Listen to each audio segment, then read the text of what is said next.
La spiritualité est une zone affûtée de vigilance de l'esprit. Or, nous ne sommes pas vigilants parce que la question spirituelle n'est pas résolue. Parce que, figurez-vous, si l'État juif a résisté autant, c'est parce que le judaïsme y a beaucoup contribué. Si le monde asiatique, la Chine, le Japon, etc., ont été propulsés jusqu'à ce qu'on voit aujourd'hui, c'est parce que la question religieuse spirituelle a été résolue.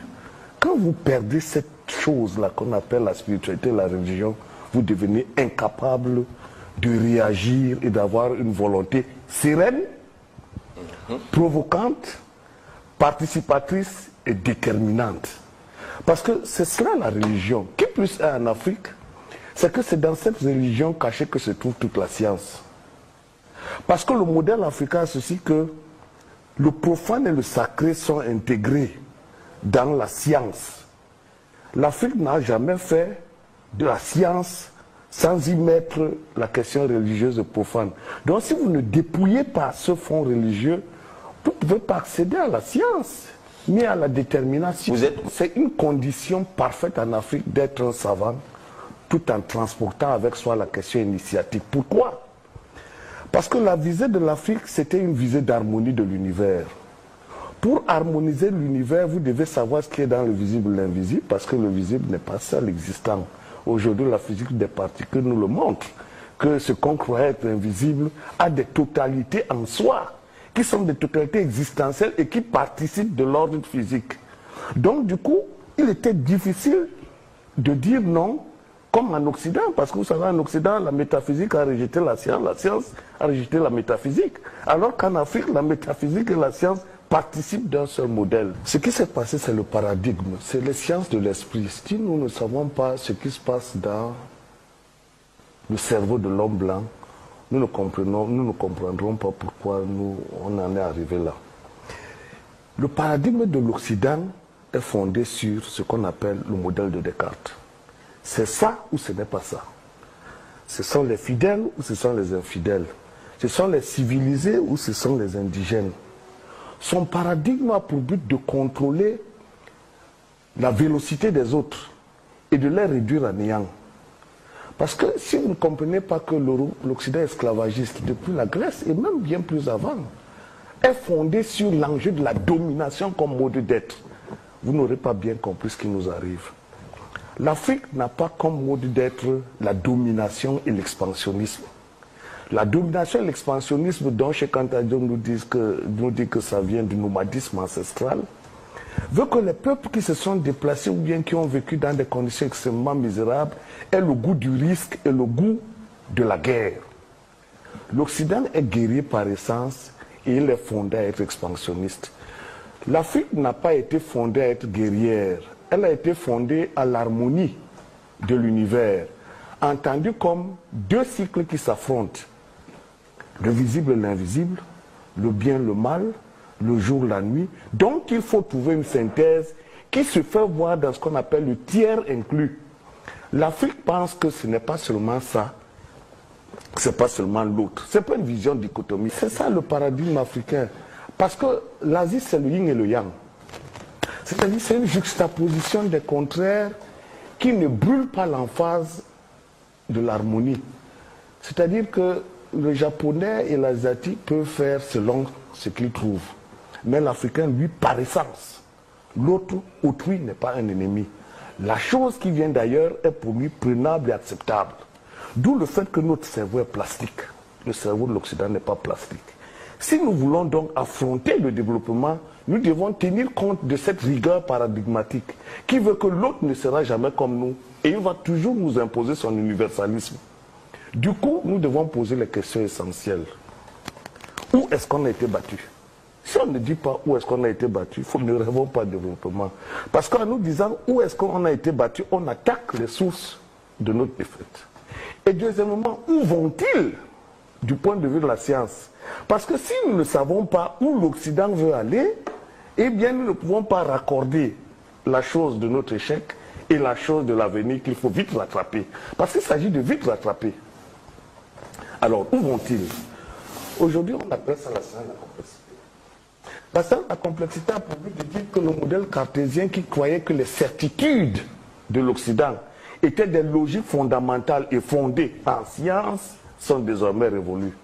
Depuis qu'on est entré dans ce qu'on appelle le mouvement du désordre, désordre brownien, le chaos, désordre cosmologique, les galaxies sont en expansion. On pensait qu'elles étaient stables, surtout Einstein. Désordre thermodynamique, tout bouge, l'univers est en expansion. Le froid domine dans les planètes qui sont très loin, très éloignées. L'Afrique pourrait même se déplacer vers ces planètes éloignées et non, pas l'Afrique, la Terre. Et du coup, elle-même pourrait complètement disparaître. Parce que l'Afrique a l'avantage de n'être ni trop près du Soleil, ni trop... La planète Terre. La planète Terre, voilà. Donc, nous vivons un moment particulier de l'histoire où le désordre est fonctionnel, y compris dans le comportement humain. Nous sommes régis par deux ordres de valeurs, soit une chose en ordre, soit une chose désordonnée. Et ensuite, après tous ces désordres, vous avez le vrai désordre qui est né dès le début de l'univers. L'univers passe du chaos à la structure. Tout se passe comme si le modèle de l'univers se fait par complexification progressive, d'où l'arrivée de l'homme. Vous voyez donc, l'homme est le dernier maillon dans la chaîne des existences, parce que ce dernier maillon doit lui servir de philosophie pour comprendre où va le monde. Et seule l'Afrique a compris cette philosophie, qui consiste à dire, nous ne sommes pas contre l'harmonie de l'univers, nous devons travailler avec l'univers parce que l'univers est participation et complémentarité. Or, l'Occident nous a amené une donne qui est extrêmement dangereuse. L'homme est maître de l'univers et possesseur des autres choses, des cartes. Si maintenant nous savons que nous sommes les plus avancés, parce que c'est cela que les questions, l'Afrique est la plus avancée du moment où la science, la complexité reconnaît les certitudes que le modèle cartésien a fait naître. Donc du coup nous sommes dans la science, puisque nous sommes le seul modèle où la prise en compte de l'univers comme totalité était une manière d'être et une manière de faire la science. Vous voyez, c'est-à-dire non seulement c'était cognitif, c'est-à-dire nous sommes nés pour être conformes à l'univers, mais notre science était par essence universelle. Parce qu'il faut mettre à universel le mot univers. Si tu ne fais pas comme l'univers, ta chose t'appartient, elle est subjective, n'en fais pas une chose universelle. Je termine sur le dernier point. Nous avons été battus où? La religion n'a pas été résolue, c'est pour ça que tout le monde peut nous mettre en difficulté. La religion n'est pas... On a donc été battus sur le terrain de la religion. C'est parce que la chrétienté n'est pas entrée en Asie que l'Asie a réussi. Hein. Elle sera entrée là-bas en 1452 comme le missionnaire le voulait, que l'Asie aurait été retardée comme nous. Parce qu'il s'est agi d'un rabotage de la conscience.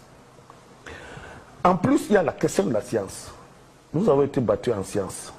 Ça veut dire quoi être battu en science? Ça veut dire que quand nous répétons le modèle de l'autre, nous ne sommes pas scientifiques.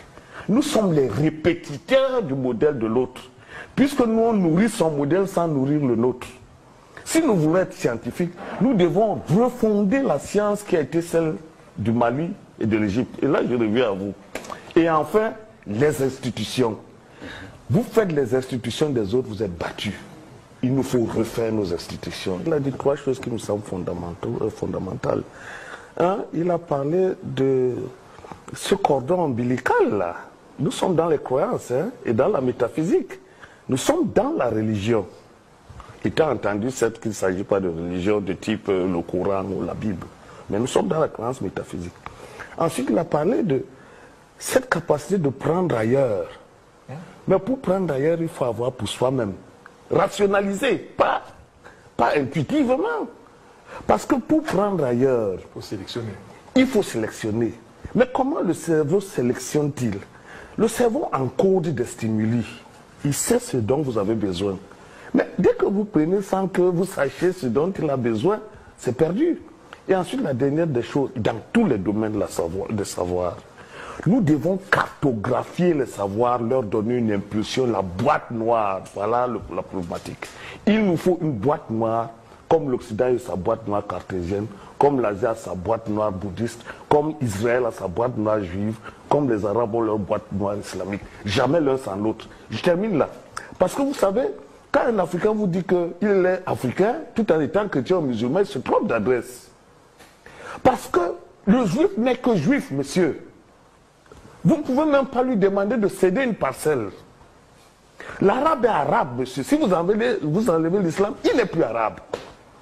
Pareil pour le japonais. Il n'y a que chez nous où cette confusion, cette mauvaise confusion de genre nous tire vers le bas en nous faisant adopter les catégories mentales des autres qui par ailleurs sont déjà désordonnées ailleurs. Réduisez sa chute. Si vous dites au cerveau que vous ne voulez pas être riche, il va vous dire moi-même je ne voulais pas être riche.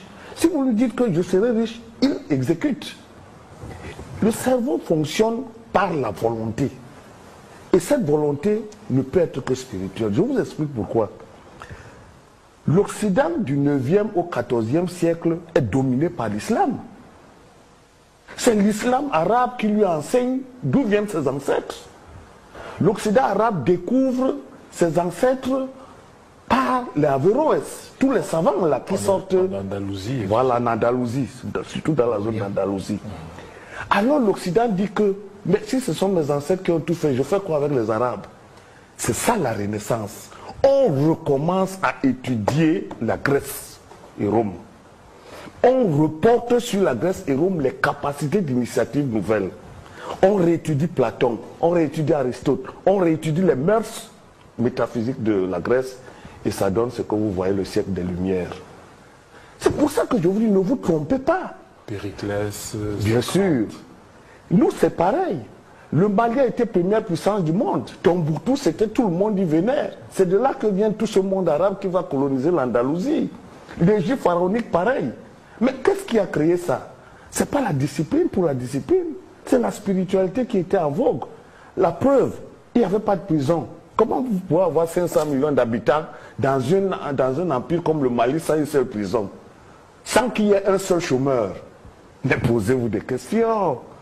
Les calculs de Louise-Marie Diop Maïs nous disent qu'avant la colonisation, il y avait 800 millions d'habitants dans cette Afrique que vous voyez.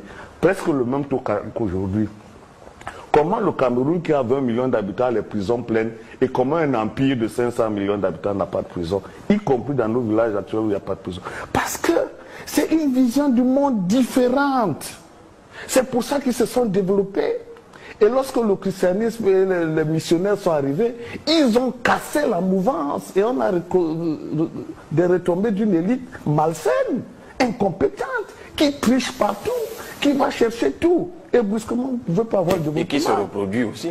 Vous ne pouvez pas avoir de développement face à une élite comme celle-là. Donc il nous faut refaire la Renaissance. N'oublions pas que l'occidental ne vient plus maintenant. Il se fait remplacer par nous-mêmes. Mais par nous-mêmes, c'est pour ça qu'on doit faire la Renaissance, exactement comme ils l'ont fait avec le monde arabe qui les a Sauf que colonisés. vous avez des contempteurs pour emprunter aux profs qui, lorsqu'ils essayent de vendre une autre vision de l'Afrique, ce sont des Africains qui s'opposent à lui. D'abord. Mais Ça se c'est présente d'autres pas. Mbongbok qui vont s'opposer à toi, Mbongbok. Oui, mais la Renaissance ne s'est pas faite facilement. Vous avez entendu Galilée, il a failli à mourir. Son ami Giordano Bruno a été brûlé. La chasse aux sorcières, l'Inquisition. Mais la résistance a toujours été. Je vais dire que ce que vous voyez n'est pas fatal. C'est même parce qu'il y a ça que nous devons résister. Le deuxième principe de la thermodynamique, c'est le désordre. Le désordre, si vous ne l'arrêtez pas et vous ne mettez pas en marche une égantropie, comme on dit, vous êtes mort. Parce que c'est une loi naturelle, la mort.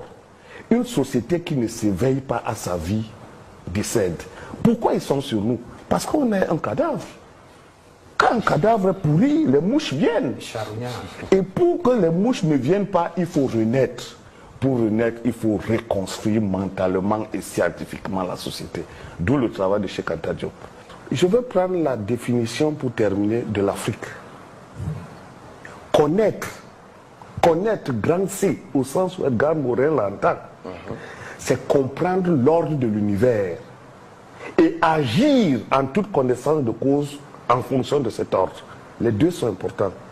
L'Occident sait, scientifiquement, il ne connaît pas l'ordre de l'univers et il n'est pas capable d'agir en connaissance de cause.